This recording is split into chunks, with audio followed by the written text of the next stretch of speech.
tardes, ¿cómo andan? Ay, el Zoom me avisó que va a grabar, le voy a dar entendido. Bueno, yo soy María Cielo Pandolfi, algunos me conocen ya, coordinadora de la articulación entre el Ministerio de Cultura de la Nación y las Casas del Bicentenario, que en este momento son más o menos 130, distribuidas en todo el país. Estamos acá reunidos para presentar este conversatorio que se llama Gestión Cultural con Perspectiva de Géneros. Este conversatorio se da en el marco de una capacitación que se está dando a través de la plataforma de OEI sobre derechos humanos y cultura iberoamericana, pero quisimos hacerlo extensivo a todo público, digamos, porque nos parece que es una temática fundamental en realidad para cualquier acto humano, humane, pero sobre todo para los espacios que nosotros gestionamos. O que muchos de nosotros gestionamos, algunos desde la gestión pública, cultural pública, y algunos desde la independiente, ¿verdad? Eh, como primera, como para adentrarnos un poquito en el tema, mi idea era por ahí tirar algunas como preguntas para que nos vayamos haciendo antes de que les disertantes nos terminen de desasnar con este tema. Y yo como gestora cultural, en este caso de la gestión pública, anoté algunas cositas que me resuenan y pensando qué es la gestión cultural con perspectiva de géneros, ¿no? Entonces pensé, ¿qué es la gestión cultural con perspectiva de géneros? Por ejemplo, tener más personas, mujeres y diversidades en nuestros equipos, contratar más mujeres y diversidades en nuestros equipos, es tener en nuestros eventos más artistas mujeres y de diversidades sexuales, es generar espacios específicos, ciclos específicos que tengan que ver con estas temáticas, es, por ejemplo, generar capacitaciones que tengan que ver, por ejemplo, con los oficios de las industrias culturales en las que sabemos que las mujeres tienen mucha menor incidencia que los hombres. Es favorecer la participación de mujeres y diversidades en los espacios culturales que puedan asistir a nuestros eventos, a nuestras muestras, a nuestras performances, a nuestras obras de teatro. Es visibilizar, sino a través de lo que nosotros hagamos, de las apuestas que estemos haciendo entre tal y cual evento, visibilizar opresiones, visibilizar todas las opresiones que sufren las mujeres y diversidades en diferentes ámbitos de la vida. Es sino visibilizar otras culturas que no sea la hegemónica, otras miradas, otros diálogos, otros discursos. Eh, es colaborar en proyectar políticas públicas que también den igualdad de oportunidades.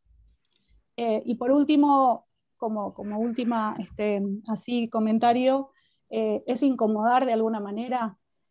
Hace poco terminó, si no me equivoco, el cuarto de Lucía, que fue una gestión ahí de Gustavo, que me pareció espectacular, ¿no? Y nosotros también desde la dirección tenemos en este momento la muestra Atravesades, eh, y bueno, y es desde una disciplina artística, de una mirada artística, cultural, si se puede decir, es ir directo al corazón del patriarcado, a decir qué pasa después de un femicidio, qué pasa después de un travesticidio, qué pasa después de un transfemicidio.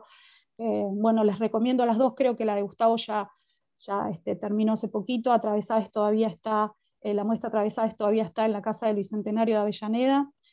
Eh, Así que bueno, ahora voy a presentar al panel, sin antes decirle que a través del CINCA pueden también buscar el material Mujeres en la Cultura, notas para el análisis del acceso y la participación cultural en el consumo y en el mercado. A través de las encuestas que ellos hacen, ahí visibilizan todo lo que venimos diciendo, menor participación en el trabajo, menor participación en eventos culturales, de las mujeres en este caso. No están incluidas las diversidades sexuales que esperemos que se puedan hacer más adelante, pero es muy interesante el trabajo para ver esta perspectiva, ¿no? que se necesita tanto desde la gestión. Bueno, ahora sí voy a presentar al panel que tenemos. En principio quiero presentarles a Nicolás Ríos y Cecilia Bartolozzi. que son los dos tutores, les tutores del curso de OEI que estuvieron acompañando a los inscriptes en toda su participación en el curso, en su capacitación. Les agradecemos su participación acá y en todo el proceso de capacitación. Después la tenemos a Gloria Morales, que es compañera mía del programa Casas de la Historia y la Cultura del Bicentenario. Va a estar con el tema de la modalidad del conversatorio y las preguntas y esas cosas. Yo no las estoy viendo, chicas, así que si quieren levanten la mano por las dudas. A Nora Lobo, que va a estar hosteando ahí el Zoom. Y después sí les paso a presentar a las personas que nos acompañan hoy. Mariana Coló es responsable del área de cultura de OEI. También la tenemos a Sandra por ahí. Sandra, no te tenía que ibas a estar, pero bueno, te agradecemos tu participación también, de OEI también Argentina. Después tenemos a Mayra Alvarado, que es responsable del plan de capacitación de la Ley Micaela en el Ministerio de Cultura de la Nación. Gracias, Mayra, también. Y bueno, y después tenemos a Gustavo Blázquez, director del Complejo Histórico Cultural Manzana de las Luces, y en un ratito lo tendremos a nuestro director, Ariel Dírez. La podemos escuchar a Mariana si quiere decirnos unas palabras y presentar a Sandra, que bueno, justo ahora no tengo sus datos porque también la vi por ahí.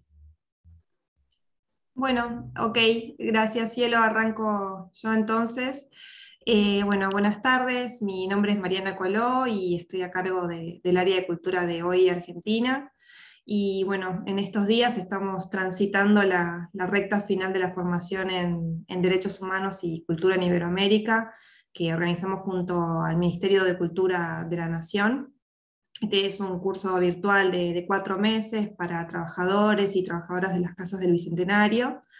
Y bueno, a lo largo de este recorrido, y especialmente en el módulo 4, que es el que estamos cursando ahora, y de la mano de los tutores presentes, Cecilia, Nicolás y Mauricio, reflexionamos en torno a qué significa incorporar una perspectiva de género a la hora de pensar la cultura y los derechos culturales específicamente, así como cuáles son las posibilidades de transformación que se pueden abrir cuando incorporamos esta perspectiva. Entonces, bueno, desde hoy agradecemos la oportunidad de poder darle un cierre al curso en un espacio de participación, de reflexión, de intercambio, de apropiarnos de los contenidos del curso, de la mano de disertantes como son Mayra Alvarado y Gustavo Blázquez. Bueno, no quiero tomar mucho más tiempo de los disertantes, así que espero que puedan disfrutar de este encuentro y saquen todo el provecho posible. Bueno, le doy ahora la palabra a mi colega Sandra. Gracias, Mariana. Hola, buenas tardes a todos y todas. Es un gusto estar participando aquí de este encuentro ampliado, y un gusto también trabajar con este equipo, que ya es la segunda instancia formativa en la cual estamos participando desde OEI.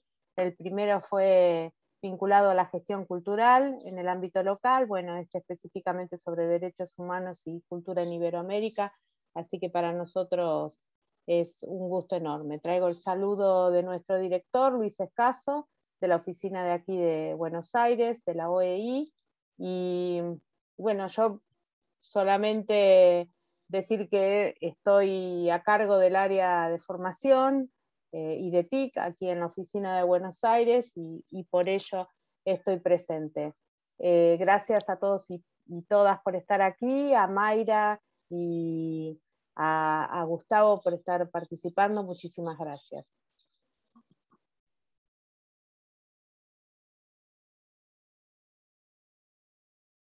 Perdón, no sé, a Cielo le doy la palabra. Sí, Gloria, ¿querés continuar? Y en un ratito, cuando ingrese Ariel, bueno, lo hacemos hablar, pero no está ahora. Bueno, antes de presentar a nuestros a nuestra y nuestro disertante de hoy. Una aclaración con respecto a la modalidad de preguntas. Como ya les habíamos pedido en el mail donde les mandamos el link, que silencien los micrófonos durante las disertaciones, más que nada para que no se filtren ruidos involuntarios o conversaciones. El chat sí va a permanecer abierto a lo largo de todas las disertaciones, así que ahí pueden ir volcando sus preguntas, sus comentarios, que al final los vamos a leer.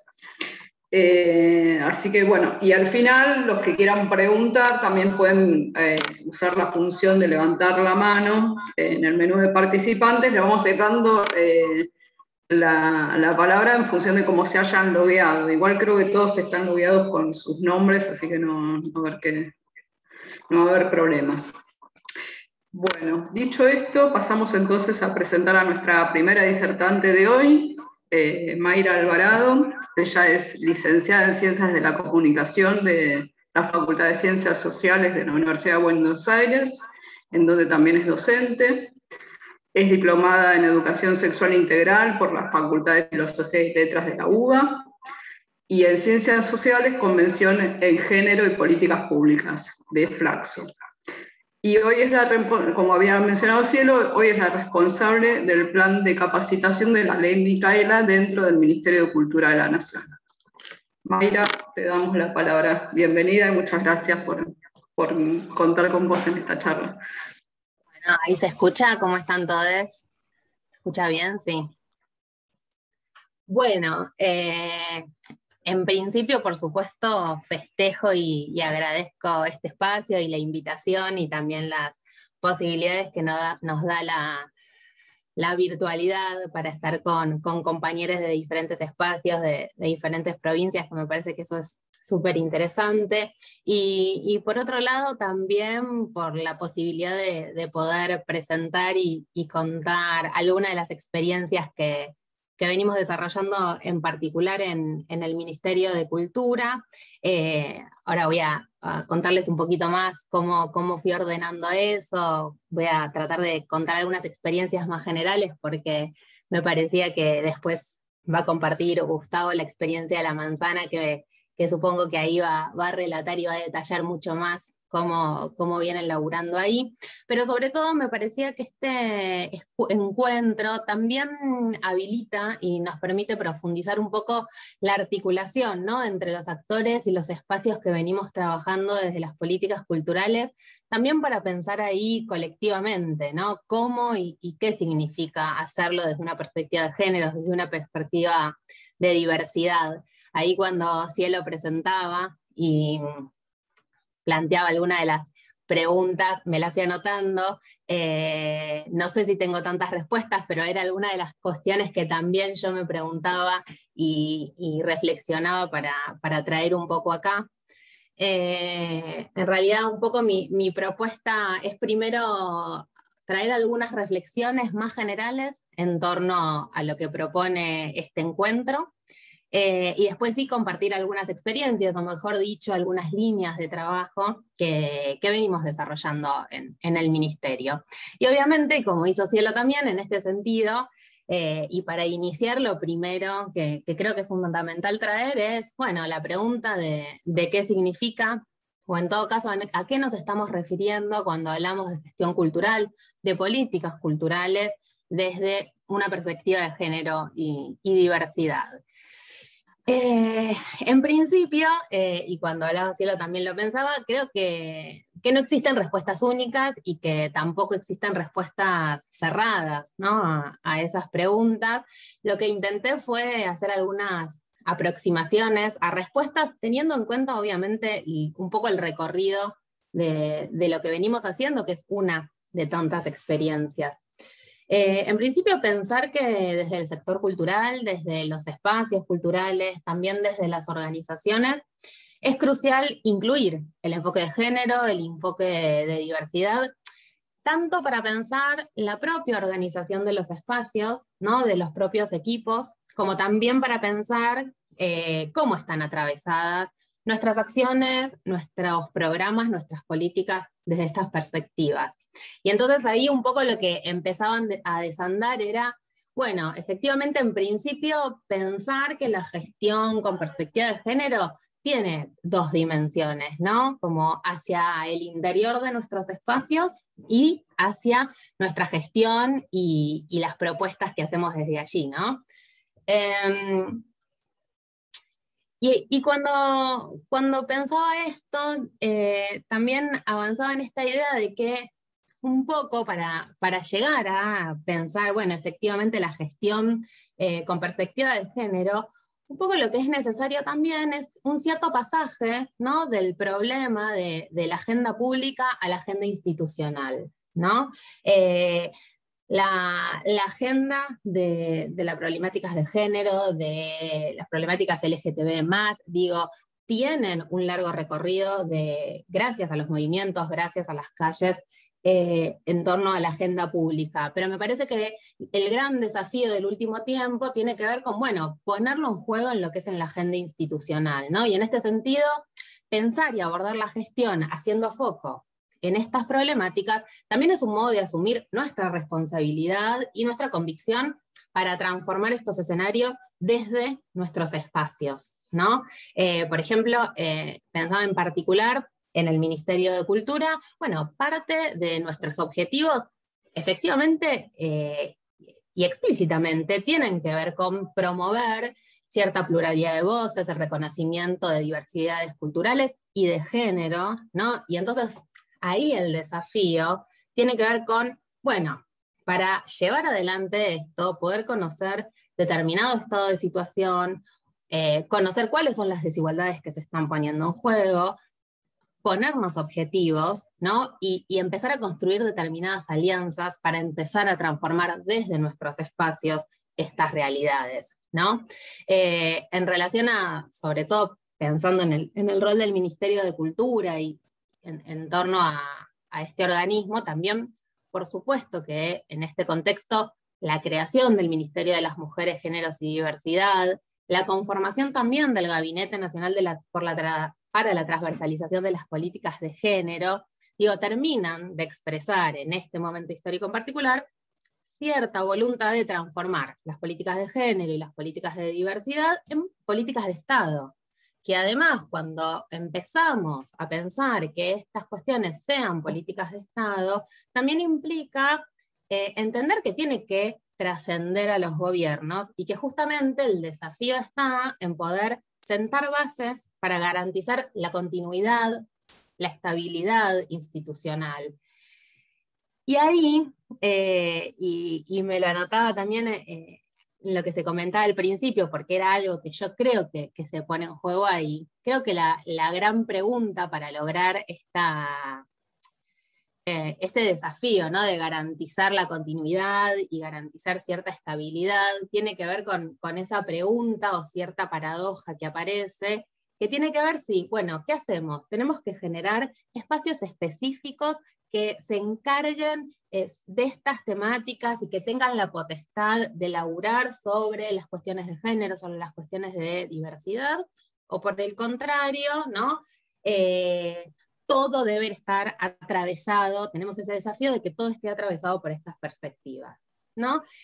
Y ahí un poco creo, o pensando y también tomando el recorrido que venimos haciendo, creo que la salida de esta cierta disyuntiva es implosionarla, básicamente, ¿no? Como, bueno, si es posible, avancemos en espacios específicos. Si tenemos margen de profundizar en la transversalización de estas perspectivas, en todas nuestras acciones, también hagámoslo, ¿no? Creo que lo mejor en este sentido a veces es correrse, ¿no? de esa tensión, y en todo caso, focalizar en la construcción de redes desde espacios específicos, desde la transversalización, que también fortalezcan nuestras políticas. Y digo esto porque es el modo un poco que lo venimos trabajando en general en el Ministerio de Cultura, en particular, además de responsable del curso, de la aplicación de la ley Micaela en el Ministerio, formo parte de la Dirección de Planificación y Seguimiento de Gestión, que es una dirección que tiene, lo interesante además que tiene, es que dialoga y es transversal a las diferentes secretarías, a los diferentes organismos que nuclean a ese ministerio, ¿no? Y un poco a partir de esa posibilidad de ser transversal, se retoman las temáticas de género para acompañar también la transversalización de la temática en estos espacios. Pero sin embargo también se toman en particular algunas temáticas como puede ser la ley Micaela. Y en ese sentido, para avanzar en ese trabajo, un poco lo que tratamos de hacer, tratando de corrernos de esa tensión del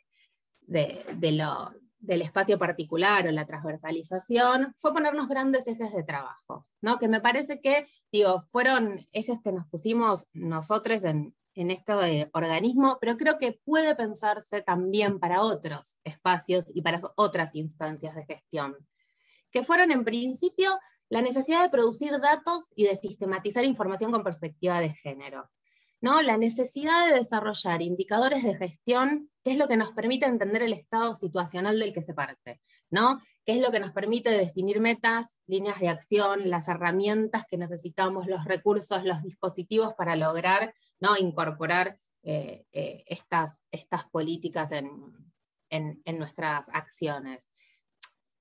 ¿Y a qué me refiero con esto, no? Y pensaba, ¿no? Si no conocemos nuestro punto de partida, y por ejemplo en particular con las casas del Bicentenario, si no conocemos los actores claves en esta temática dentro del territorio, si no conocemos cuáles son las necesidades de la comunidad, cuáles son las desigualdades que se ponen en juego en esos territorios, digo, es mucho más complejo saber cuáles son las políticas o las acciones, ¿no?, que se pueden llevar adelante. Ahí nombraban uno de los informes realizados con el CINCA con los cuales también trabajamos mucho desde nuestro espacio, porque nos permite justamente esto, construir información, sistematizar información, que son fundamentales para construir acciones, ¿no?, para pensar las acciones. Hace poco, y creo que tuvo que ver con algo de lo que habían tenido un encuentro anterior, bueno, llevamos adelante un informe de alcance de las políticas culturales hacia la población afroargentina desde una perspectiva de género y diversidad, ¿no? Como, bueno, ¿cuál es la situación de la población afroargentina en relación al campo cultural? ¿Cuáles son las necesidades? ¿Desde dónde partimos? ¿No? También hablamos el año pasado, trabajamos sobre un informe más específico sobre perspectiva de género y diversidad en las políticas culturales, teniendo en cuenta cómo se habían elaborado las convocatorias en el año 2020 del Ministerio, y cómo a partir de esas convocatorias habíamos obtenido un montón de información, por ejemplo, de organizaciones que sabíamos que estaban laburando la perspectiva, qué territorios nos estaban trabajando. Digo, es toda unos datos y aprovechar herramientas que nos ayudan a conocer las particularidades de los territorios y también de los actores culturales, ¿no?, que tenemos alrededor y con los que para mí es fundamental hacer red. Ese es uno de los grandes ejes. El segundo eje tiene que ver con la necesidad de la transformación institucional, ¿no? Estoy convencida que para pensar una gestión cultural desde una perspectiva de género y diversidad, también es fundamental generar acciones y decisiones vinculadas a la construcción de espacios de trabajo libres de violencia, libres de discriminación, que garanticen la igualdad de oportunidades, ¿no? Desde nuestro espacio fuimos desarrollando una serie de propuestas pensadas específicamente al interior del organismo. Y justamente esto tenía que ver con que si tenemos la decisión de pensar y de construir nuestra gestión y acciones desde este enfoque, no podemos escindirlo del modo en que se trabaja, de los vínculos que se construyen allí, además de la necesidad de generar instancias de capacitación y de formación en estos espacios. Y en este sentido, el desafío que nos dimos y que venimos trabajando ya hace casi 2 años, en principio tiene que ver con el cumplimiento de la ley Micaela, que es la ley 27.499, ¿no? Y que también implicó avanzar en un plan de trabajo, y también identificando los actores y quienes forman parte de los espacios, ¿no? Porque se trabajó junto al Ministerio de las Mujeres determinadas instancias de capacitación para autoridades y altos mandos, se hicieron jornadas de sensibilización el año pasado, se está avanzando en una convocatoria específica, ¿no? Teniendo en cuenta el rol que tienen las autoridades en los espacios para trabajar la ley Micaela desde allí. Por otro lado, también se trabajó desde el año pasado en un plan de capacitación, pero en un plan de capacitación para los trabajadores del ministerio situado, pensando no solo en los contenidos específicos que propone la ley Micaela trabajar, sino también diseñando y planificando, teniendo en cuenta las particularidades que tienen nuestros organismos, nuestras instituciones, la especificidad cultural, quiénes son nuestros trabajadores, digo, y eso ya lo venimos haciendo, esta es la segunda edición que estamos terminando, vamos a avanzar en una tercera, digo, y se trata de materiales producidos específicamente para esa capacitación, encuentros sincrónicos donde hay algo del intercambio entre los trabajadores, que es súper interesante, porque un poco lo que trae es las experiencias, las diferentes propuestas que se vienen dando en diferentes espacios y que también son referencias para los demás trabajadores. Entonces, esa es una de las experiencias más interesantes que venimos desarrollando.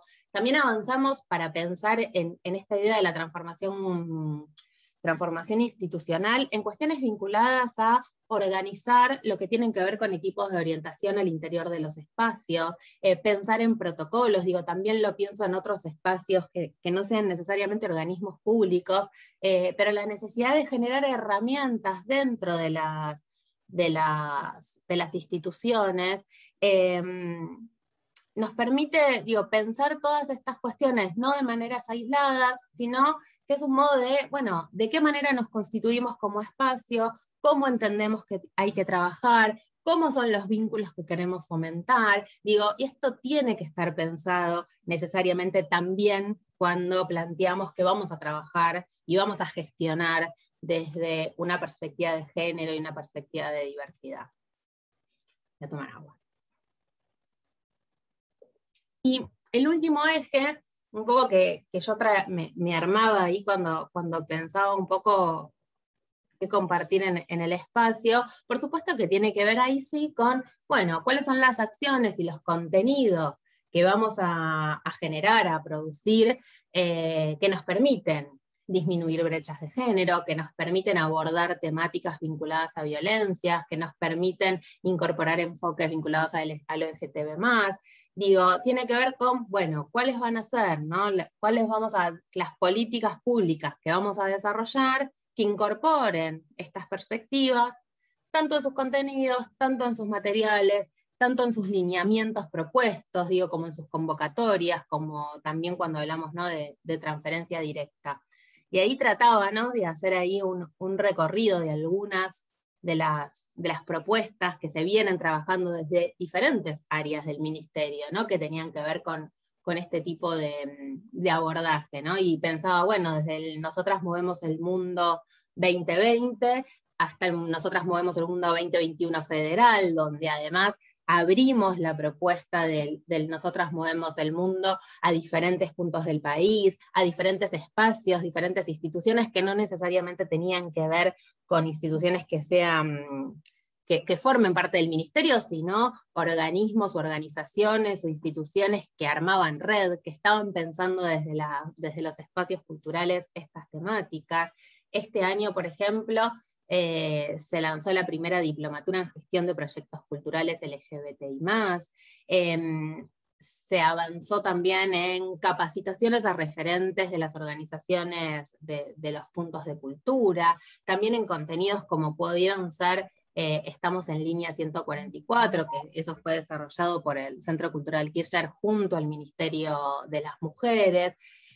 También una cuestión interesante de pensar fue, bueno, cómo se abordaron las transferencias de fondos o las convocatorias también desde una perspectiva de género, cómo existió una distribución de fondos con esta perspectiva, ¿no? Y pensaba, bueno, los premios Adquisición de Artes Visuales 8M, que tenía ahí la lógica de patriarcalizar el patrimonio, los concursos de Remedios del Valle, donde se valorizaba la figura de Remedios del Valle, apareció también el primer Premio Nacional de Novela Sara Gallardo, digo, hubo un montón de líneas de trabajo que empezaron a incorporar, que empezaron a estar atravesadas por esta mirada, digo, nombré algunos, no todos, pero me parecía que también estaba piola traer, ¿no? Como, bueno, ¿cuáles son las preguntas que nos pueden ayudar a empezar a pensar cómo incorporar, o si estoy incorporando, o si mis políticas, acciones, programas, gestión,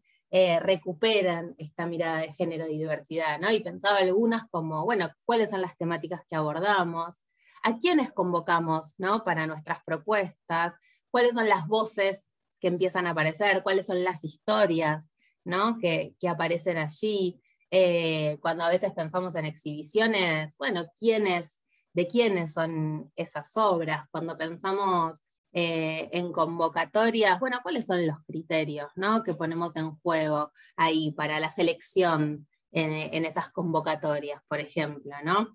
Eso muy en líneas generales, tratando de tocar estos tres ejes que les decía, pero más allá de pensarlos así por separado, como lo fui relatando, ¿no? Esta idea de la construcción de datos, la transformación de los espacios y la idea del contenido, estoy convencida de que no pueden entenderse ni pensarse, ¿no? unos sin los otros, ¿no? Creo que para generar contenidos y para generar propuestas y una gestión con perspectiva de género, tenemos que tener datos y tenemos que tener información de nuestro sector, de nuestro territorio, de las disciplinas que abordamos, y que además, para avanzar en este tipo de políticas, necesitamos que dentro de nuestros espacios de trabajo exista no solo formación sobre la temática, sino también que estemos trabajando en espacios que estén organizados desde estas dimensiones, ¿no? Entonces, me parece que el desafío está ahí, en ese juego, en esa tríada de estos tres ejes de trabajo, que me parece que es el gran desafío y un poco la propuesta que nos hicimos nosotros desde el Ministerio, y que me parece que es una propuesta y un enfoque y una mirada que se puede llevar a otras instancias y a otros espacios de trabajo. Así que un poco eso quería compartirles. Gracias, Mayra, por tu participación. Acaba de entrar Ariel Direse, director de Innovación Cultural de la Secretaría de Desarrollo Cultural del Ministerio de Cultura de la Nación. Lo escuchamos un minuto y después le damos paso un minuto no, lo que quieran, y después le damos paso a Gustavo. ¿Qué tal? Buenas tardes a todos y todas. Perdón, estoy un poco barullo, pero bueno, hoy es un día movido, así que me tuve que venir a un bar. Está muy bien la cosa, pero bueno, hay que seguir trabajando y seguir adelante, así que estamos en eso. Así que no, simplemente quería pasar a saludar, agradecerles enormemente, bueno, a todos ustedes por estar aquí presentes, a todos y todas ustedes por estar presentes, a los tutores, a saludar a la gente de la OEI, a Mariana, a Sandra, a Mariel, a todo el equipo de Casas de Historia de la Cultura del Bicentenario, a cabeza de María Cielo, con Gloria y Nora. Y agradecer, bueno, enormemente este conversatorio y la participación de los grandes expositores que tenemos aquí adelante. Me he perdido una primera parte tuya, Mayra, pero sé que habrá sido espectacular, y agradecer también a Gustavo Velázquez, acá, director de Manzanas Luces, con quien ya hemos trabajado en muchas oportunidades y en muchos proyectos. Esperemos que pueda seguir haciéndolo también por su participación y poder empezar a transitar, digamos, este desafío que tenemos por delante, que tiene que ver, ¿no? esta mirada o perspectiva de género. Yo lo mencionaba y lo hablamos mucho en los equipos de trabajo. Hoy en día, digamos, se está viendo incluso a nivel presupuestario, digamos, cuánto nosotros, cada vez que elaboramos un presupuesto, cuánto es el presupuesto que estamos asignando, por ejemplo, a rubros como discapacidad, a temáticas como discapacidad, temáticas de género, temáticas de infancia, temáticas, digamos, que ya no es, digamos, una mera enunciación, sino, digamos, hay un plan, digamos, hay programas y tiene que ver con poder empezar a dejar, digamos, ojalá podamos empezar a dejar de hablar de cupos o de digamos, sino que todo eso se vaya naturalizando y que pronto, digamos, esa paridad, esa igualdad, esa equidad, digamos, o todos los sinónimos que se utilizan, puedan ser, digamos, totalmente naturalizados y no tengamos que andar haciendo un tipo de diferenciación. Me parece que aquí es importante marcar esto, pero bueno, aquí para eso están los especialistas en el tema.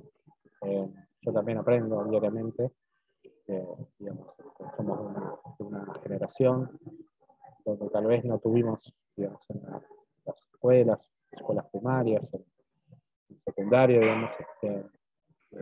digamos, ninguna educación en relación, no existía ni la ESI, digamos, o sea que hay avances muy fuertes en estos años. Los movimientos han hecho al mercado un rumbo, un cambio, digamos, que era fundamental, y me parece que, bueno, estamos transitando un momento importantísimo y que, bueno, que hay que profundizar y hay que seguir trabajando diariamente en él. Así que, bueno, no quiero quitarles más tiempo y palabra, y que hablen aquí los expositores que son los que han preparado, digamos, y que tienen el conocimiento suficiente para hablar de la temática. Así que, adelante, Mayra, Gustavo, muchas gracias. Bueno, Ariel, muchas gracias por tus palabras, por tu participación. Seguimos con nuestro segundo disertante, que ya, bueno, fue mencionado su rol como director del Complejo Histórico Cultural Manzana de las Luces, ubicado acá en la ciudad de Buenos Aires, dependiente del Ministerio de Cultura de Nación. Gustavo es además doctor en Antropología Social por la Universidad Federal de Río de Janeiro. Es profesor titular de la Facultad de Filosofía y Humanidades de la Universidad Nacional de Córdoba, en donde también es director en la especialización de estudios de performance de la Facultad de Artes. Es investigador principal del CONICET. Sus líneas de investigación se orientan hacia la antropología de la performance, con énfasis en la producción de subjetividades, género y sexualidades. Les contamos además que Gustavo recibió en 2018 el primer premio nacional en la categoría de ensayo antropológico por su libro Báilalo, Género, Raza y Erotismo en el Cuarteto Cordobés. Bueno, se van a dar cuenta que de Córdoba sabe mucho, así que Gustavo, te dejamos en uso de la palabra. Perdón, Gloria, no sé, Maure dijo que iba a tomar un vaso de agua, no sé si había terminado. Perdón, Gustavo, que te interrumpa. Igual ese libro lo quiero yo, ese libro lo quiero, voy a pasar por tu oficina y por favor. Yo lo recomiendo. Sí. Quiero un ejemplar físico del mismo. Pero no sé, no, justo yo interrumpí con mi saludo, pero no sé si Mayra dijo que iba a tomar un vaso de agua. No, Ariel, yo estaba terminando, así que yo ya me dispongo a escucharlo a Gustavo, que me da mucho más placer, aparte que presentar yo. Gracias, Mayra. Bueno, y Gustavo, un placer, como siempre. Bueno, muchas gracias a todos, a todas. Gracias, Ariel, gracias, Mayra, Cielo, Gloria, todas las personas que trabajaron para que esto sea posible. Y hoy feliz día del museólogo, de la museóloga, del museólogo. Así, la Manzana de las Luces, ese espacio que me toca dirigir desde abril del año pasado, fue la cuna del primer museo del país, digamos, ahí estuvo ubicado el primer museo público, que se llamaba así, Museo Público, y también es el anteúltimo de los museos nacionales en crearse. El museo más nuevo, más jovencito es el Malvinas, después venimos nosotros, digamos, ¿no? Esta es una paradoja que me gusta marcar, cómo este espacio cuatricentenario de la ciudad de Buenos Aires y de la Argentina, solo cuando se convirtió en Museo Nacional en 2013. Antes había sido bueno, fue lo que se le ocurra y un poco más. Pero hasta el 71 había funcionado, 72 la UBA, y luego está bajo la Comisión Nacional Manzana de las Luces, que administra ese espacio, que estaba formado por la UBA, por el gobierno de la ciudad, en esa época la municipalidad, y el gobierno nacional. Y en el 2013 se pone fin a esa comisión de 1971 y se crea finalmente el Complejo Histórico Cultural Manzana de las Luces. Entonces, bueno, eso es interesante. Todos los museólogos y museólogas y museólogos sabrán, pero es interesante esa paradoja que nos atraviesa, porque la manzana está colmada, hecha de ese tipo de paradojas. Entonces tenemos las maldiciones de ser un edificio antiquísimo y las que vienen de ser un museo casi sin tradición. Y también los beneficios. Así que bueno, feliz día. Cuando hablamos de perspectiva, a mí me gusta preguntarme también qué perspectiva, digamos, vamos a adoptar, ¿no? Y entonces nosotros solemos decir que nuestra perspectiva es sumergirnos. ¿Sí? Es la perspectiva, o la visión, o la experiencia que tenemos cuando nos sumergimos. O si cuando lo pensamos en un sentido virtual, o en una dimensión virtual, es cuando es una perspectiva inmersiva, ¿no? Cuando entramos y nos metemos en esa otra situación que es la virtualidad. Esta. Y esa perspectiva, digamos, ese sumergirnos o esa inmersión, ahí viene la presentación, también un poco pensar si es sumergirnos en el género o en los géneros, ¿no? Y esa pequeña diferencias de palabras hacen grandes diferencias. Cuando pensamos en sumergirnos en el género, pensamos en el género como un diacrítico, como aquello que sirve para marcar diferencias, como diferencias que se usan para hacer diferencias. Y cuando pensamos en los géneros, ¿sí? Pensamos en la infinita variedad, en la diversidad que surge a partir de la aplicación de ese diacrítico, que al establecer diferencias no hace sino reproducirlas siempre exponencialmente las diferencias. Entonces esa pregunta acerca de cuántos son los géneros son infinitos, porque en tanto existe un principio diferenciador, siempre va a crear alguna diferencia. Y esto que parece un juego de palabras o una mera disquisición antropológica o sociológica, al gusto de investigadores de CONICET, impacta directamente en el modo de pensar la gestión. Por un lado, digamos, cuando pensamos en el género como diacrítico, ¿sí? Sabemos que no lo podemos pensar solo, digamos, sí, que entonces cuando nos sumergimos en el género, nos sumergimos en la interseccionalidad. Digamos, creo que ahí hay algo importantísimo que hemos aprendido, que tenemos que aprender todos juntos con el feminismo afro, con el feminismo negro, con el Black Power, que es la raza, la importancia de la raza en la construcción de las diferencias y que el género no se hace solo, sino se hace haciendo muchas otras cosas. En principio, raza. que si bien en todo nuestro mundo social se conjuga de maneras diferentes, para mí resulta muy interesante cómo se conjuga la raza con la clase en Argentina. Se habló de Bailaló, digamos así, y nosotros, o en ese libro, algo que yo discuto es el particular modo de hacer raza-clase que tenemos en nuestro país. Digamos que el modo en que hacemos raza-clase no es el mismo que se hace en Estados Unidos, no es el mismo el que se hace en Brasil. Nosotros tenemos una importantísima diferencia constitutiva en nuestro modo de hacer raza-clase, que distinguimos entre negros de piel y negros de alma.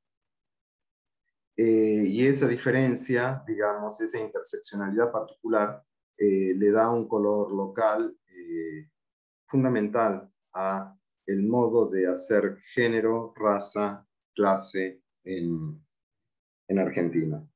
Pero también algo que aprendimos y que nos enseñan las ciencias sociales es que esa interseccionalidad no solo es con la raza, sino también es con la sexualidad, es con el erotismo, y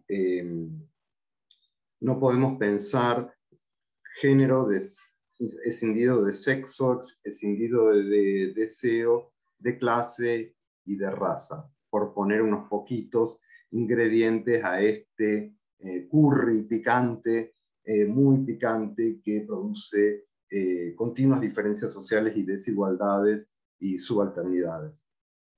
Y cuando pensamos en una perspectiva que nos sumergimos en los géneros y pensar en eso de la variación y la diversidad, eso nos lleva a pensar en qué otras diversidades.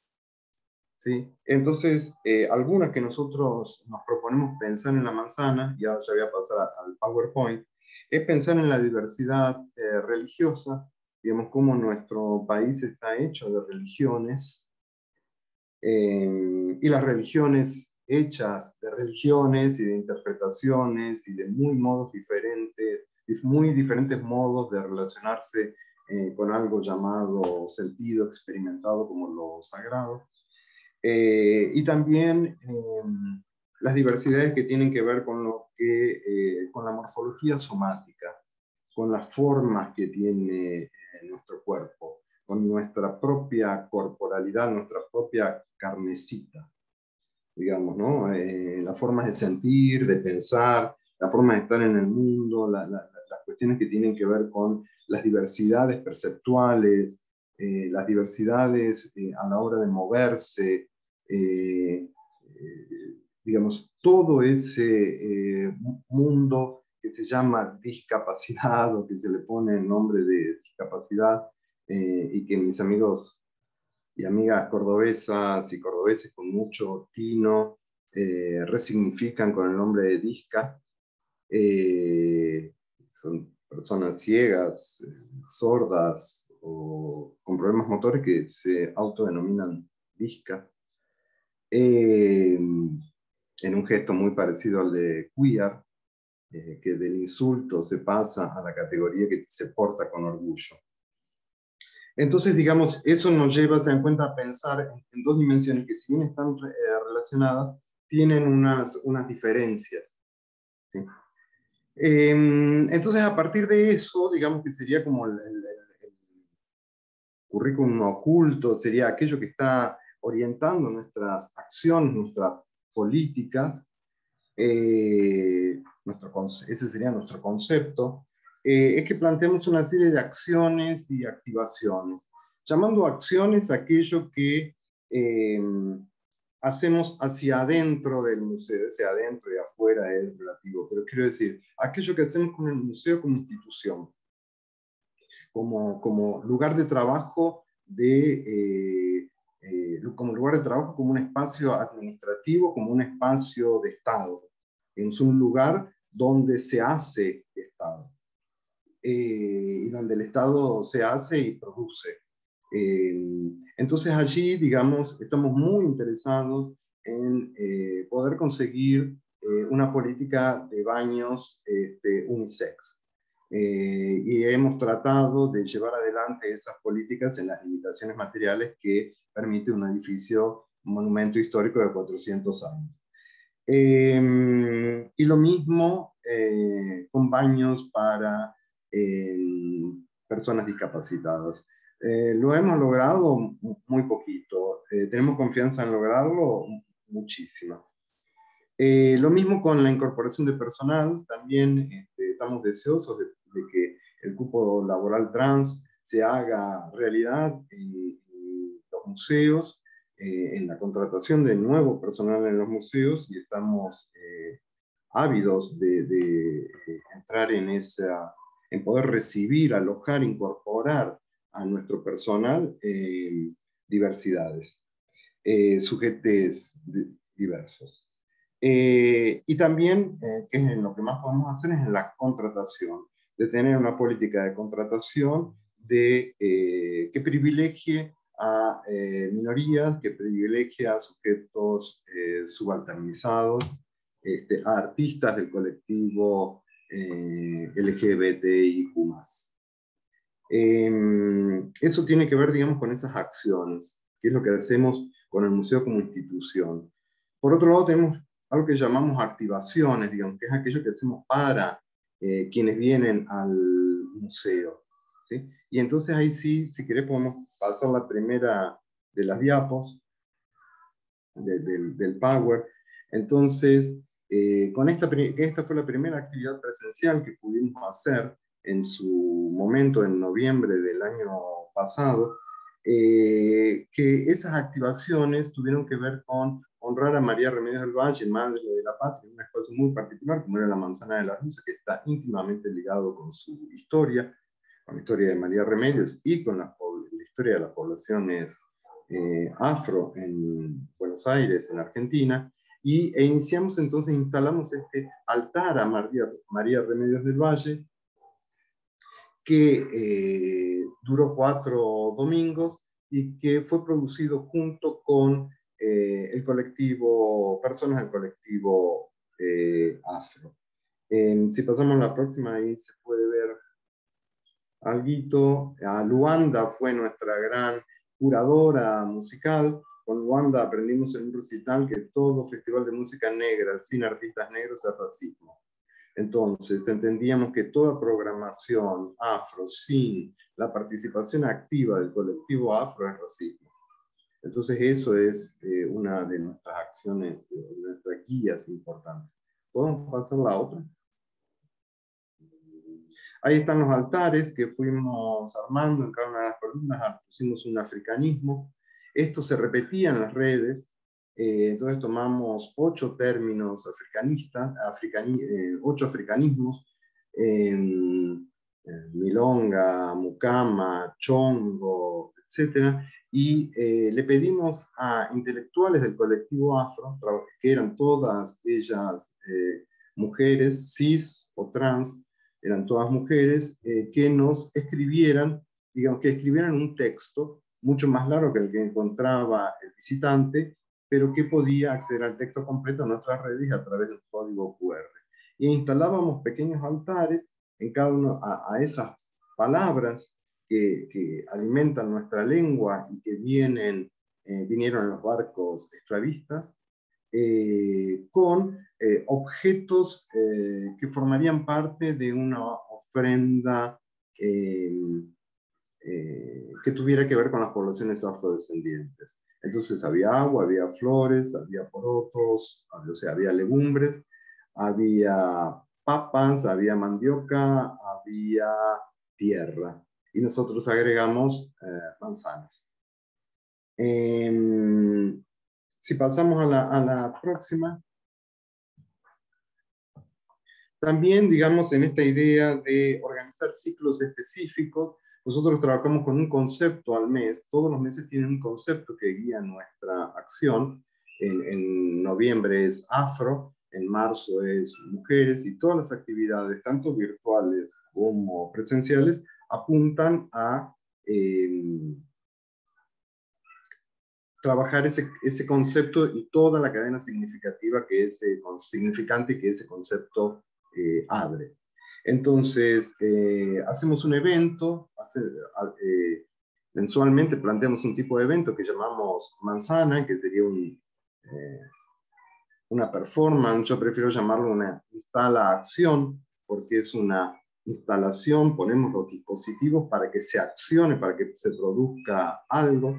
Esa instalación, o más en criollo, un espectáculo poético musical, en marzo, digamos, fue esta manzana de mujeres, donde seleccionamos a estas dos artistas que nos acompañaron, que fueron Paula Mafia y Susie Shock.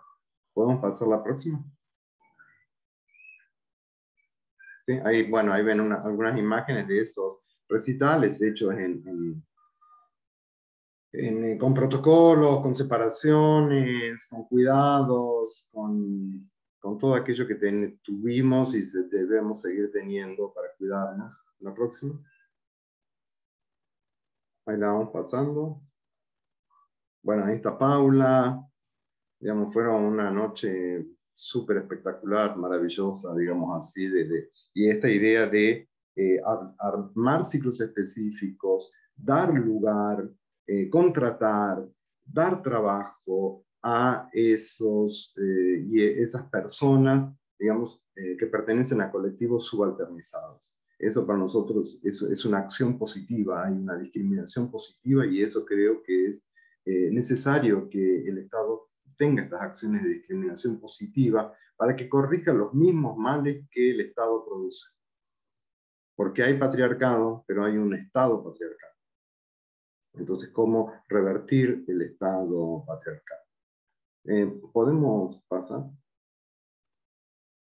En esa misma idea, digamos, en marzo, tuvimos este ciclo de señoras directoras que trabajamos, digamos, con toda una selección de películas hechas por mujeres, muchas estrenos recientes, pero también que fue para nosotros un enorme placer pasar la copia de Señora de Nadie, la copia restaurada de esta maravillosa película de Bemberg que plantea cuestiones interseccionales, de clase, de sexualidad, de género, de ser la señora de quién, si ser la señora de nadie, que tiene una actualidad impresionante. Y también pasamos Un muro de silencio, de Lita Stantic, y siempre que cada una de estas proyecciones era acompañada de la presencia de directores, de las directoras, de actrices, así que tuvimos la suerte de contar con la presencia de Lita en la manzana y discutir después de la proyección de la película, conversar acerca de la película.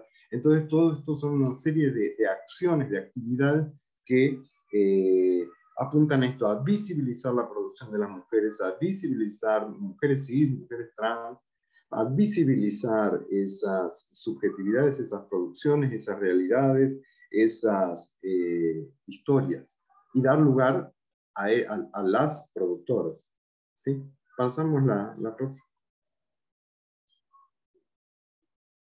Bueno, de la misma manera, digamos, en junio, nosotros trabajamos con el concepto de orgullo, un concepto que el movimiento LGBTIQ+ trae a lo social, que es la idea de poder tener orgullo, de estar contento, feliz, pleno con lo que uno es, digamos, soy lo que soy, digamos. Entonces, ¿cómo poder trabajar eso desde la dimensión de la sexualidad, el erotismo, pero también desde otras dimensiones, que son las de la producción? ¿Cómo estamos orgullosos de aquello en lo que nos hemos transformado?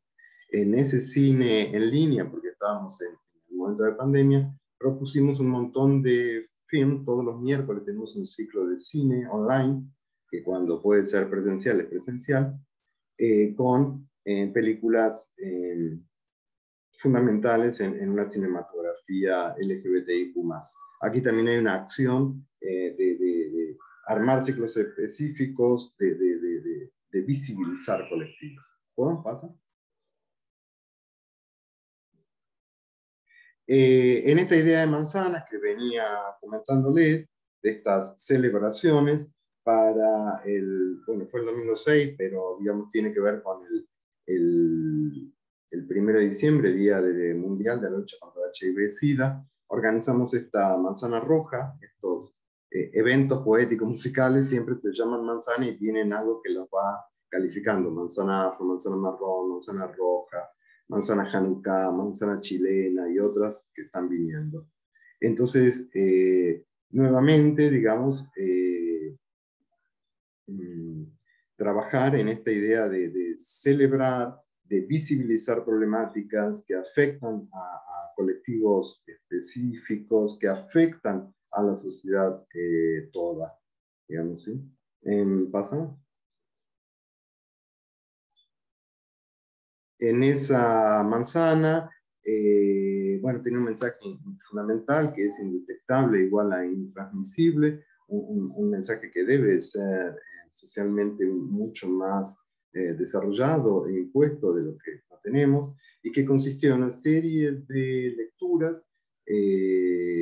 Leyó Pablo Pérez, Alejandro Modarelli, María Moreno, Sasatesta y Nati Menstrual. ¿Podemos pasar? Y luego de esta espectáculo, de esta serie de lecturas, hubo un recital de Peter Punk y luego de Chocolate Remix. Digamos, nuestra idea es ir juntando estas distintas temporalidades, momentos, historias que se producen en la manzana. ¿Podemos pasar? Bueno, ahí está la maravillosa de Nati, digamos, que está con un corazón de neón, que es una de las pocas luces que tiene la manzana. Digamos, la manzana tiene pocos aparatos eléctricos, es una manzana de las luces con pocas luces.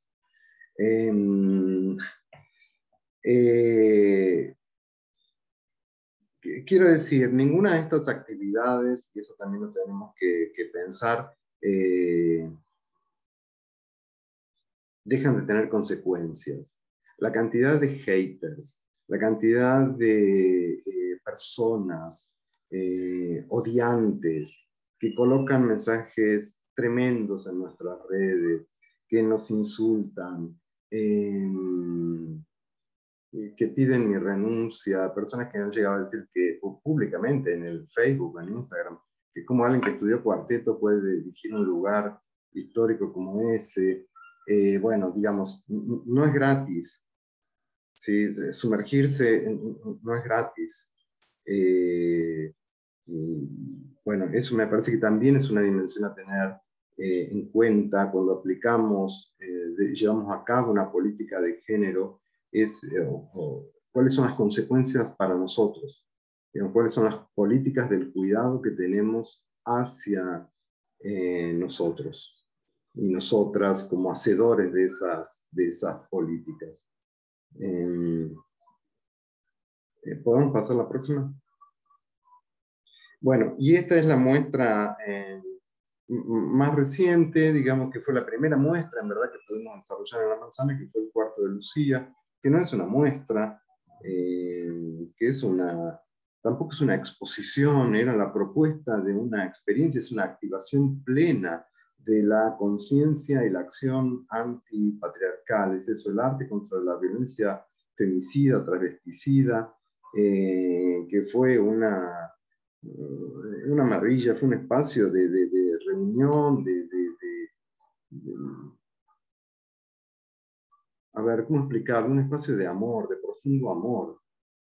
¿Sí? Un espacio de alojar. El padre y la madre de Lucía estuvieron, el mes que duró la muestra, estuvieron en la muestra recibiendo a otros familiares, al público, conversando con infinidad de personas que se presentaron. Hubo cursos, hubo asambleas, hubo talleres, hubo seminarios presenciales, virtuales. Era un espacio vivo, estaba muy lejos del museo que expone. ¿Sí? Era un espacio habitado y vibrante de esa tensión que produce el femicidio y de esa tensión que produce la falta de justicia frente a la violencia femicida. La familia de Lucía escribe y se leía una carta todos los domingos, había activaciones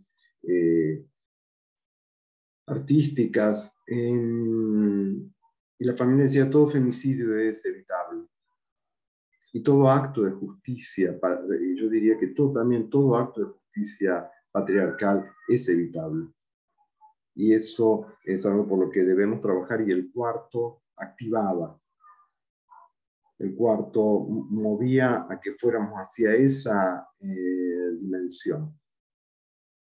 Realmente fue una experiencia conmovedora y movilizadora en todos los sentidos. Que también fue objeto de ataque de esos haters, ¿sí? Diciendo que qué hacía una cosa como esa en la manzana, y que lo único que hacíamos era desvirtuar la historia del lugar. Digamos, ¿no? Lo traigo a esto para que lo tengamos en cuenta, cómo toda acción, toda activación genera una reacción conservadora, y que esa reacción conservadora, muchas veces llamada liberal, libertaria, es de una violencia física impresionante. Creo que lo que pasó ayer con Leo García lo demuestra claramente. ¿Podemos pasar?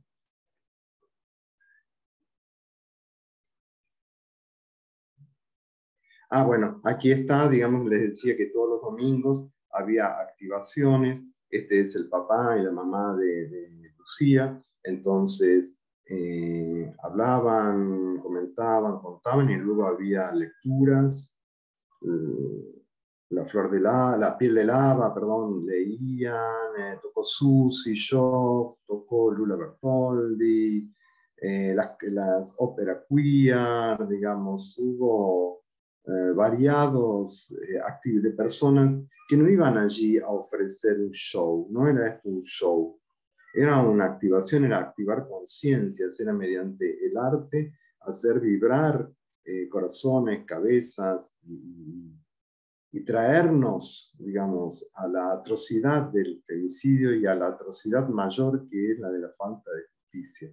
Y cómo esa falta de justicia se encarniza con los sectores populares y se encarniza con los grupos subalternos.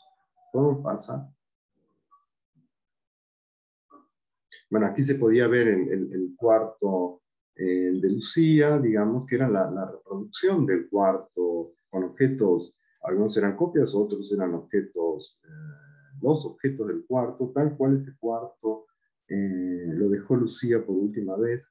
Era algo muy conmocionante. Y donde en este televisor y en esa pantalla se podía ver, digamos, en el televisor se podía ver el juicio a los asesinos de Lucía. Se podía ver toda la criminalidad, la violencia, una vez más ejercida por la justicia, que en lugar de juzgar a los criminales, a los asesinos, juzgaba a la víctima. Y eso no puede ocurrir nunca más. Y es necesario activar ese jury para que esos jueces no puedan seguir ejerciendo el trabajo. Esa era la activación más importante. No podemos tener jueces que juzguen a la víctima de un femicidio. Y en la pantalla grande, digamos, sobre la pared se podía ver, digamos, las activaciones del colectivo Somos Lucía. Realmente un trabajo impresionante. Las personas antes de entrar, ¿podemos pasar la próxima? Las personas antes de entrar eran recibidas por alguien de la familia, y al salir también, digamos, no era un mero ir a visitar, era un acompañar. Bueno, les decía que también cuando teníamos esta idea de sumergirnos, que es todo esto que vimos, pero también teníamos la cosa inmersiva, digamos, meternos en la red. Entonces aquí, porque no sé cómo estoy de tiempo, no veo el reloj de la compu,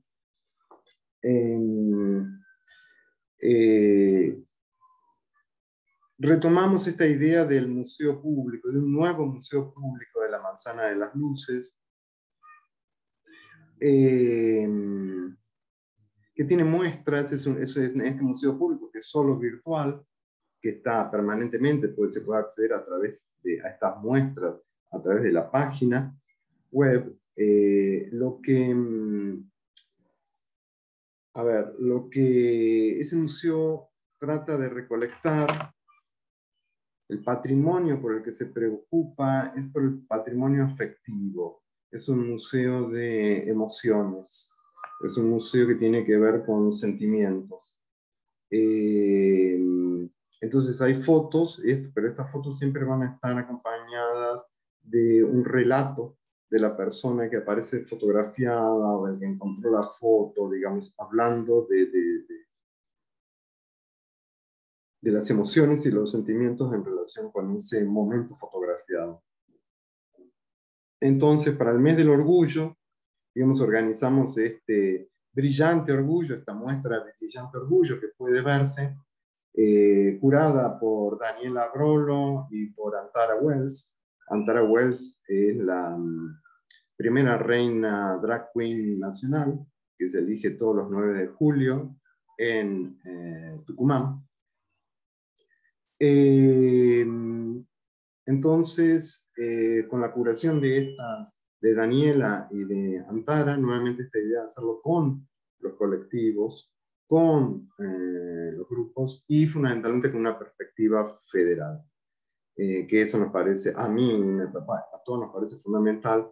Muchas veces yo creo que esa perspectiva federal es, y esto lo digo como persona de las provincias, esa perspectiva federal es muy bla, bla, bla, pero no siempre es cultivada en esa diversidad. Desde las provincias muchas veces se ve, se siente o se experimenta que la perspectiva federal consiste en llevar las grandes producciones de Buenos Aires al interior. Y esa no es perspectiva federal. Entonces, esta muestra hablaba de artistas del interior. Y cada una de las muestras tiene un vernissage. Jugamos al vernissage, donde en un vivo, digamos, hablan los curadores de la muestra con participantes de esa muestra. Y fue una experiencia maravillosa que está grabada y puede verse en nuestras redes. ¿Podemos pasar a la próxima? ¿Ven cómo se puede ver? Se recorre esa sala virtual, ese museo virtual, que por supuesto está hermoso. Las paredes, las luces, no tenemos que preocuparnos por ninguna de esas cuestiones. Y siempre va a haber fotos, un audio, ¿sí? Y ese audio está transcripto para también tratar de ser accesibles, y estamos intentando ser lo más accesible posibles. ¿Le damos? Les invitamos a recorrer eso. Y también desde casa, y ya para ir terminando, el año pasado ganamos este premio Ibermuseo de Educación, era un dinero con el cual organizamos este videojuego que se llama Los Misteriosos Túneles, que es de la Manzana de las Luces, que es un videojuego educativo para recorrer los túneles de la manzana, en donde los jugadores tienen que encontrar el sable de María Remedios. Pasemos ahí, vamos a ver algunas imágenes.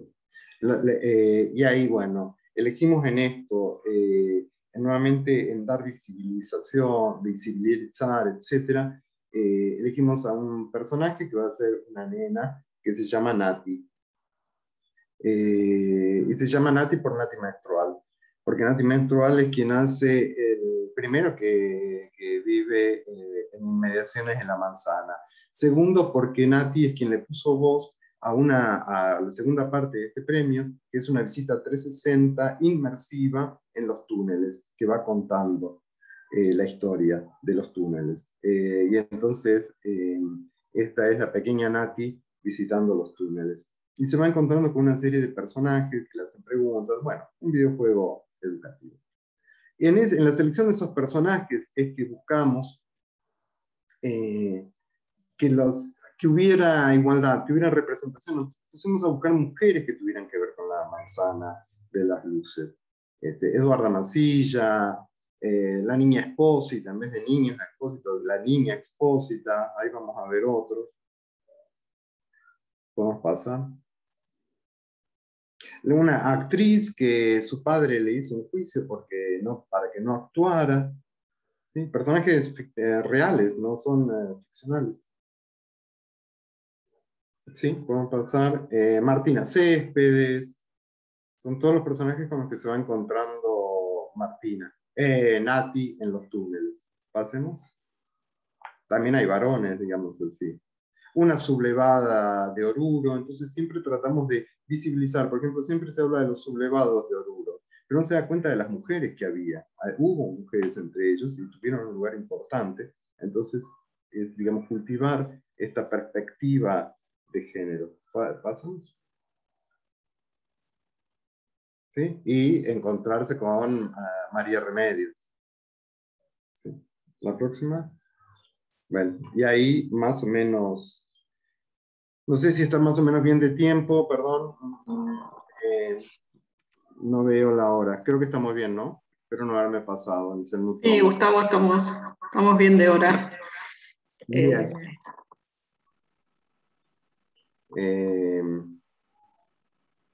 Entonces, bueno, para ir cerrando, digamos, eso es lo que venimos haciendo y estamos en esa línea trabajando, digamos. Tendremos una manzana igualdad en noviembre, para hablar nuevamente de las diversidades sexuales, sexogenéricas. Volvemos a tener una manzana afro en noviembre. Tendremos finalmente una manzana marrón presencial en octubre, que tiene que ver con la identidad marrón, con los colectivos de marrones y las marronas, ¿sí? Que todo ese trabajo fue hecho el año pasado en las redes, y ahora volvemos, pero volvemos presenciales, digamos. Y entonces continuar con este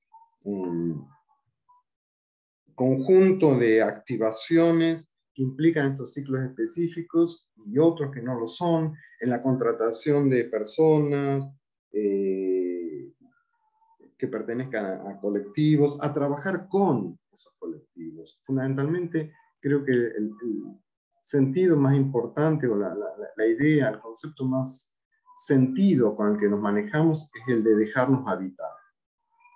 Y con el que todos quienes hacemos la manzana, trabajamos en la manzana, acordamos, es que con lo que tenemos que ser buenos huéspedes, tenemos que saber recibir, y que esa es nuestra función, no solo como museo, sino como Estado.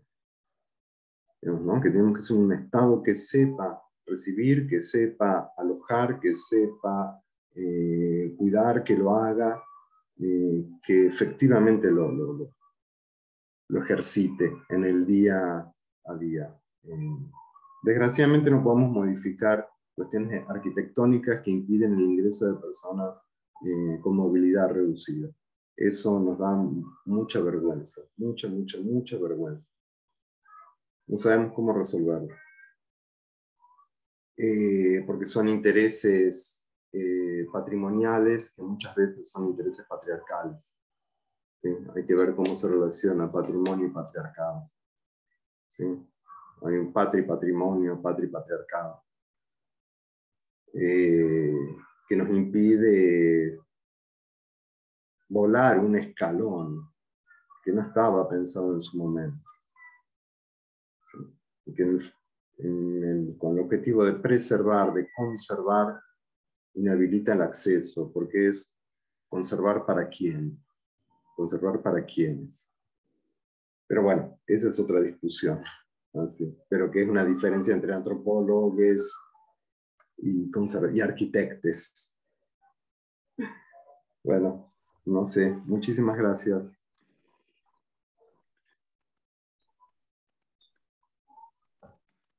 Bueno, Gustavo, súper interesante todo lo que estuvimos escuchando, tanto de parte tuya como de Mayra.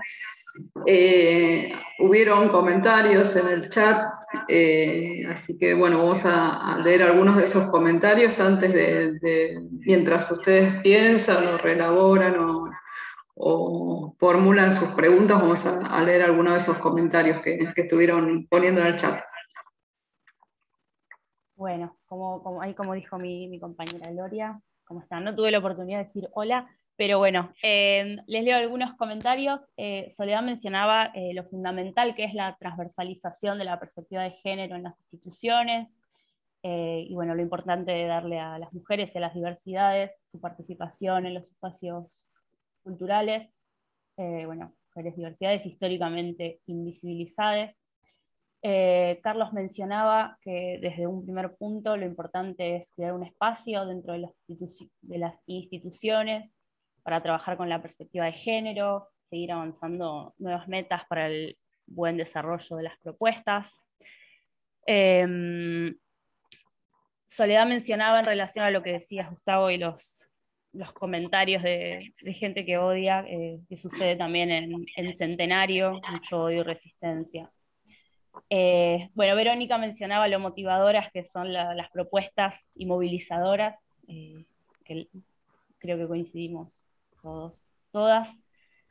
Bueno, palabras de felicitaciones y bueno, de lo interesante que fueron las exposiciones.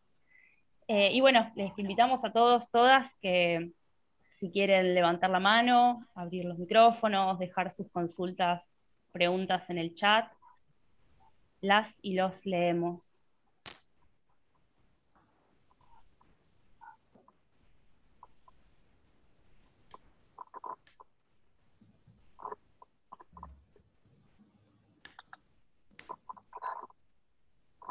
Sí, Cecilia, dale, si querés.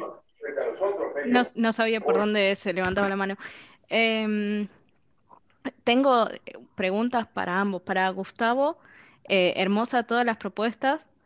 Queríamos saber, estábamos hablando en el chat con los tutores, quiénes son los públicos, o sea, el público objetivo, digamos, de la Manzana de las Luces y cómo reciben estas propuestas generalmente, o no objetivo también en general.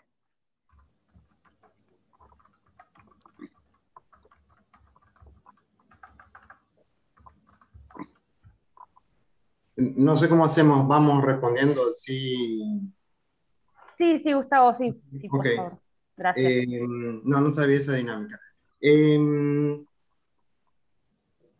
A ver, tenemos una idea de a quiénes nos orientamos, pero en un punto son todos y todas.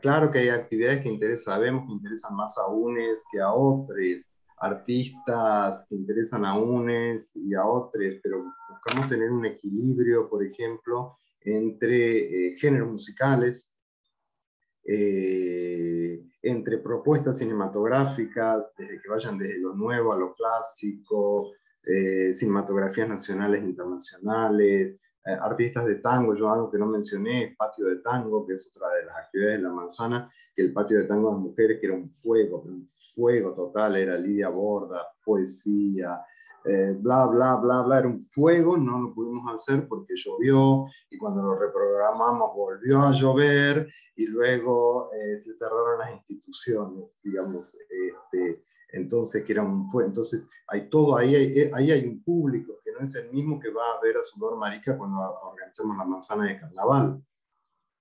Digamos, cada actividad está orientada por quienes participan hacia alguienes, pero lo que nos gustaría es en un punto no tener un público objetivo, digamos, un público específico al que nos dedicamos, porque es la Manzana, digamos, porque es una complejidad de un tamaño que tiene lugar para todos y todas.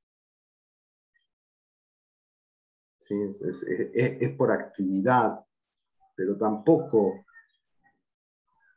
en esa idea de cierta forma de gestión que define un público y apunta a ese público como si el público fuera eso, un objetivo al que hay que llegar, un algo, como se dice en portugués, digamos, ese, no sé cómo se dice en castellano, esa cosita de la flecha. El circulito ese. Sí, el blanco. El blanco ese, no salía, claro, el blanco. Sí. Bien. Sí, Cecilia, si vos tenías otra pregunta. No, iba a leer las del chat. Bueno, dale. Dice Mario si se reciben propuestas federales. Y Carlos pregunta cómo serían las propuestas federales.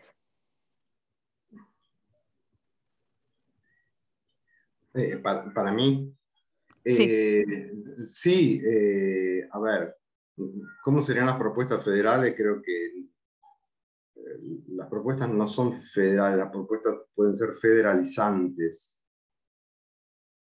digamos, y podríamos decir que solo nos interesan propuestas federalizantes, que apunten a hablar de esa federalidad, aunque estemos inventando palabras, pero es necesario inventarlas porque nos faltan. Y si se reciben propuestas, hay un mail en la página al cual las personas pueden escribir, cualquier persona puede escribir y de esa manera se pueden mandar su propuesta. Hay un formulario de consultas y de esa manera nos comunicamos con públicos que no conocemos.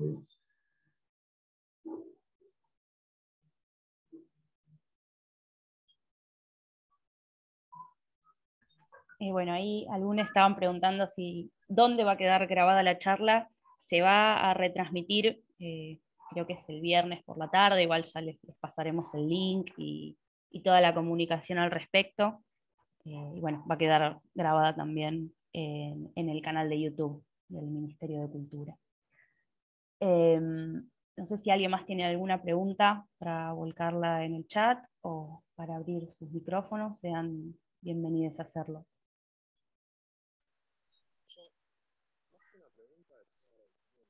No se te escucha, Nico.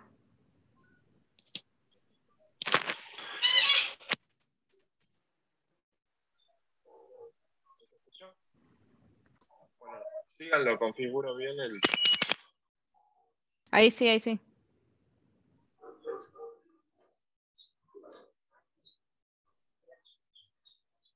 Nico, ¿querés escribir la pregunta en el chat y la leemos? Porque se te escucha muy mal.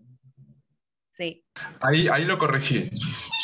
Ahí está. Nada, es un agradecimiento más que nada, Gustavo, a todas las personas que trabajan con esto, porque la incorporación de la ley de Micaela y cuestiones así ayudan un montón, porque estamos ya en un siglo avanzado, que a veces uno no espera tantas cosas, pero es necesario que todos esos temas se metan de raíz en todas las instituciones y que todos se sientan respetados y cuidados.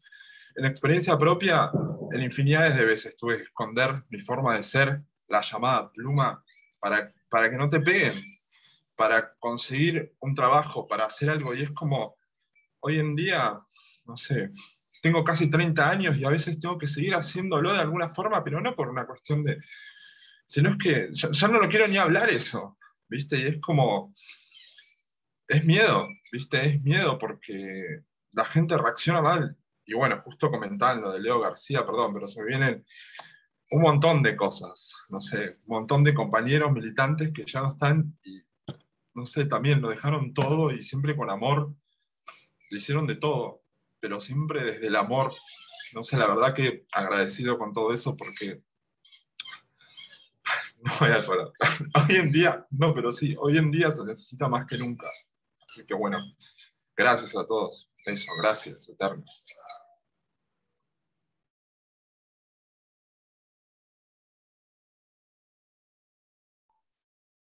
Muchas gracias, Nico. Gracias por tus palabras. Leo una más de Carlos. Si existen recursos para trabajar desde la perspectiva de género para instituciones, ya sea programas para ellas o diversidades.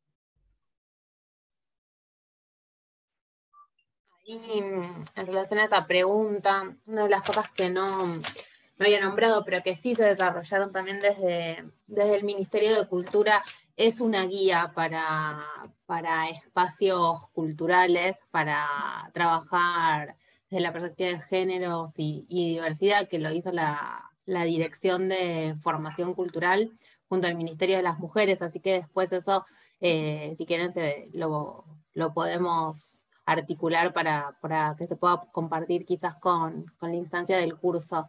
Y por ahí hay algunos, estamos armando también desde la propuesta de la ley Micaela algunos recurseros recopilando propuestas materiales que se vienen desarrollando desde diferentes áreas, así que también puede ser algo que cuando lo tengamos disponible se pueda hacer circular. Dale.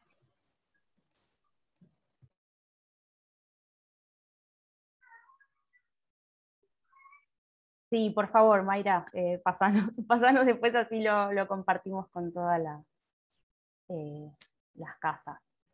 Yo decía algo, perdón, en relación a lo que dijo Nicolás, que cuando cerró la muestra en el cuarto de Lucía, la madre Marta tuvo una frase maravillosa que era, el amor es invencible. Digamos, y eso debe ser conciencia práctica en la acción, digamos, decir, ¿no? Tiene que ser aquello que nos mueva, es un saber constitutivo, ¿sí? Que nos fortalece y nos hace completamente diferentes. El amor es invencible. El odio no, el odio es vencible, pero el amor no. Entonces me parece que esa es una enseñanza muy fuerte, digamos, que nos dejó Marta.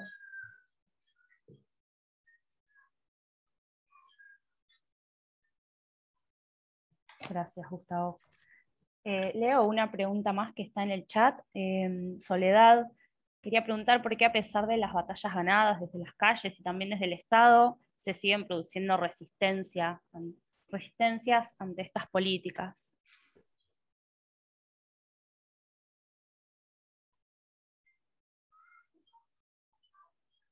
Creo que es para cualquiera, digamos, que quiera. Es medio igual muy amplia, pero creo que invita a la reflexión también, ¿no?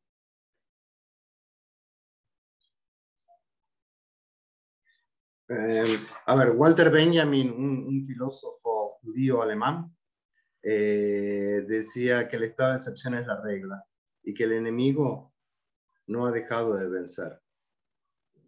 Entonces, el fascismo, el odio no deja de vencer. Eso no significa que no se lo pueda derrotar, pero no deja de vencer. Las razones son sociológicamente, políticamente, miles. Creo que parte de nuestras acciones tienen que ir a desactivar esas situaciones. Yo creo que, por ejemplo, que los mensajes odiantes sobre el cuarto de Lucía, por ejemplo, solo denunciaban a quien odiaba, digamos, como en un lenguaje de marcha como machirulo. Aquel que se opone a un acto contra la violencia femicida y travesticida es machirulo. No hay mucho gris. Digamos, ¿no? Entonces, producir estas acciones en donde, al ser denunciados nosotros como hacedores de esas acciones, pongamos en evidencia el fascismo de aquellos que odian. Me parece que ahí hay un juego, digamos, importante a pensar en el diseño de políticas y de acciones específicas culturales que denuncien el carácter fascista de aquellos que nos critican. Sumo, Gustavo, la semana pasada conversábamos en otro espacio sobre, bueno, qué pasaba con la ESI, ¿no? Y los espacios culturales, por ejemplo, ¿no? Y decíamos algo vinculado a esto. Bueno, por supuesto que hemos logrado un montón con la educación sexual integral, sin embargo, hay un espacio organizado antiderechos, ¿no? Que viene sobre eso. Y decíamos, bueno, ¿cuál es el rol de los espacios culturales? Bueno, tiene que ver con esto, con acompañar, desactivar esto, con visibilizar que desde el otro lado de lo que se está proponiendo es coartar derechos. ¿no? Y entonces de nuestros espacios, con nuestras acciones, es producir desde otro lugar, ¿no? Desde otro lugar, visibilizando otros derechos, dando lugar a otras voces, digo, a voces propias, no mostrándolas, dándoles el espacio.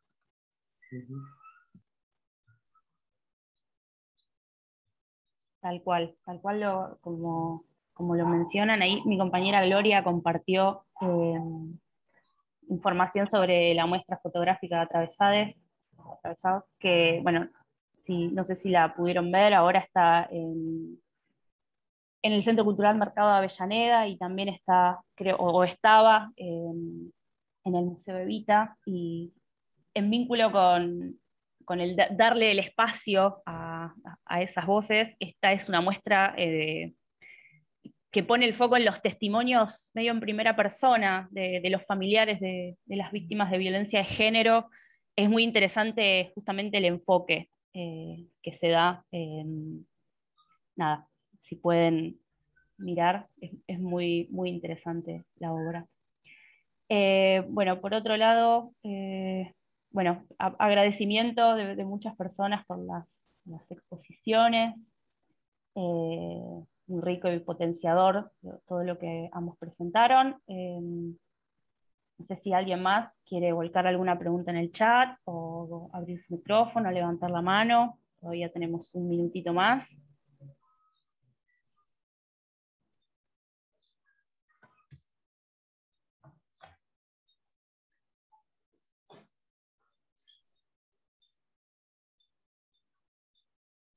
Ahí, bueno, Fernanda agrega que el arte es una herramienta transformadora y revolucionaria, que interpela. Creo que estamos todos de acuerdo con lo que decís, María Fernanda, desde luego.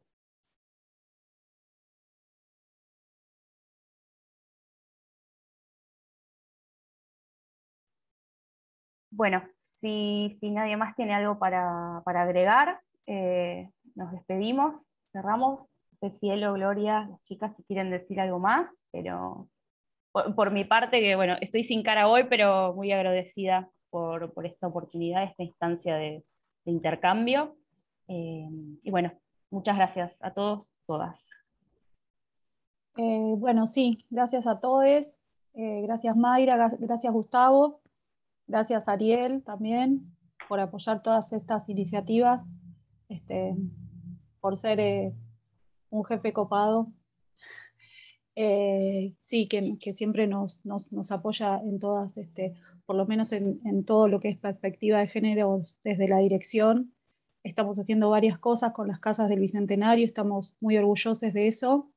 De hecho, nuestra idea es poder itinerar la muestra Atravesadas por casas del Bicentenario, incluso recabar testimonios a nivel federal de estos femicidios, travesticidios y transfemicidios. Así que también se los comento por acá, ya nos estaremos comunicando. Y bueno, por mi parte agradecerles la participación. Y bueno, Ariel, no sé si quieres decir algo más. No, Cielo, yo creo que con las palabras finales de Mayra y de Gustavo, creo que me quedo con eso, y creo que, bueno, agradecerles obviamente a Mayra, a Gustavo, a todos ustedes por organizar esto, a la OEI, a todo el equipo de OEI, y bueno, y obviamente a todos los presentes, a todas las representantes de gestores de las casas de la historia y la cultura del Bicentenario, que bueno, ya pronto estaremos más cerca, ya visitándolos presencialmente. Así que bueno, agradecerles. Un saludo enorme a todos y todas. Saludos a todos. Saludos a todos. Muchas gracias. Adiós, gracias.